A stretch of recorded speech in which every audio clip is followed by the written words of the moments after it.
राधे राधे सभी लोगों को। कैसे हैं आप लोग? आशा करती हूँ आप लोग सभी स्वास्थ्य में सही होंगे, सभी अच्छे से रहते होंगे। सभी से मैं बात करना चाहती हूँ और आज हम किस टॉपिक पर बात करेंगे ये आप अंदाज़ा लगाइए, क्योंकि सावन का सोमवार दूसरा हो गया है और भोलेनाथ की कृपा हम सब पर बनी रहे। इसीलिए हम पूजा पाठ और मंदिर जाना ये सब सभी लोग अपना अपना धर्म निभाते हैं। तो आप लोग कौन से मंदिर गए? मैंने तो अपना वीडियो डाला था, शॉर्ट्स वीडियो मैंने बनाया था। जो मैं सबसे पहले मैं बरखंडनाथ मंदिर पहले सोमवार को गई थी और उसके बाद मैं गई थी मनोकामना मंदिर गई थी।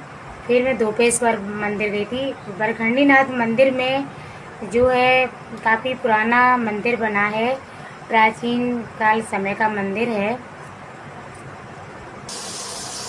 तो मैं मंदिर की बात करूं तो मंदिर काफ़ी पुराना है और बाबू राम लाल ने बनवाया था और सन 1980 में बना है बरखंडीनाथ मंदिर। सन 1980 काफ़ी सालें हो गई मतलब।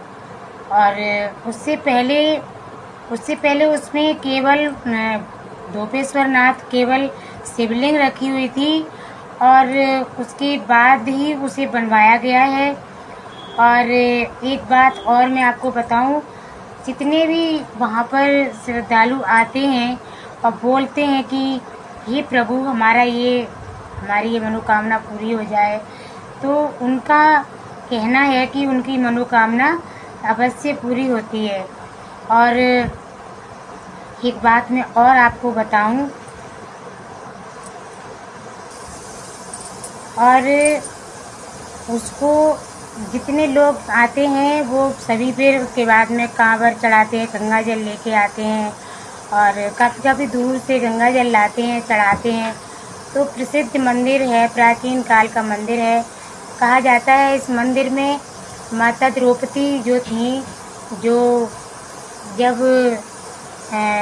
महाभारत की कहानी में जब कोई लड़ाई चली थी तो उस वक्त माता द्रौपदी यहाँ पर आई थी और उनके हाथ की स्थापना है इस मंदिर की। बहुत ही शुभ मंदिर है और इस मंदिर के जो पुजारी हैं उनका कहना है कि श्रद्धालु को कभी भी किसी को दिक्कत ना हो, इसलिए वो हमेशा लाइन लगाकर ही सबसे जल चढ़वाते हैं। और कितना भी कोई जल्दी में है, चाहे कोई किसी की कितना भी ज़रूरी काम हो, भक्त लोग जो आते हैं वो उनको लाइन में लगना पड़ता है और लाइन में लगने के बाद ही उनको दर्शन मिलते हैं भगवान शिव के।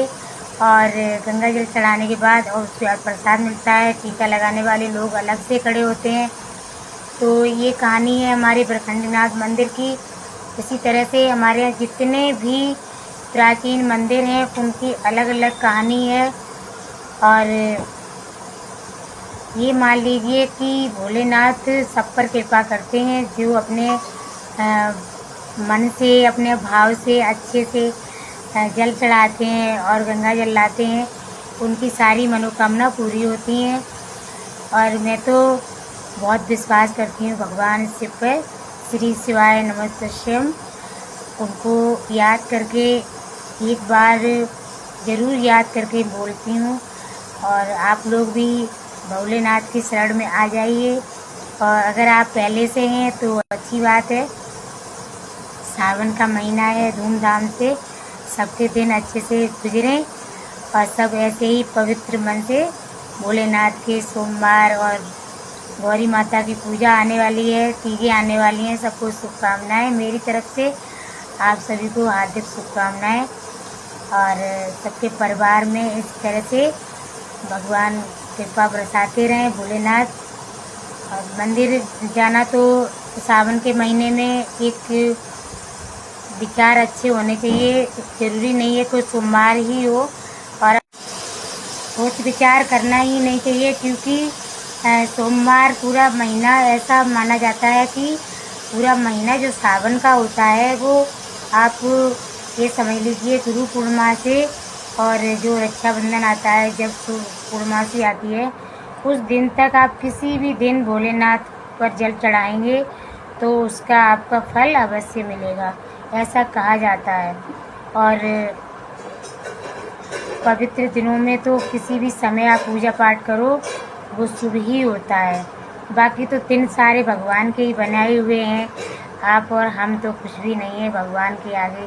परमात्मा कण कण में बसा है और वो सब जानते हैं कि हम किस मन से, किस भाव से पूजा कर रहे हैं, किस भाव से हम मंदिर जा रहे हैं, कितना हमारे मन में श्रद्धा है, कितनी हम अपनी जो आत्मा उनको पवित्र करके लेके जा रहे हैं, और कितना हमारे अंदर दूसरों के लिए बुराइयां हैं, कितनी हमारे अंदर कपट है।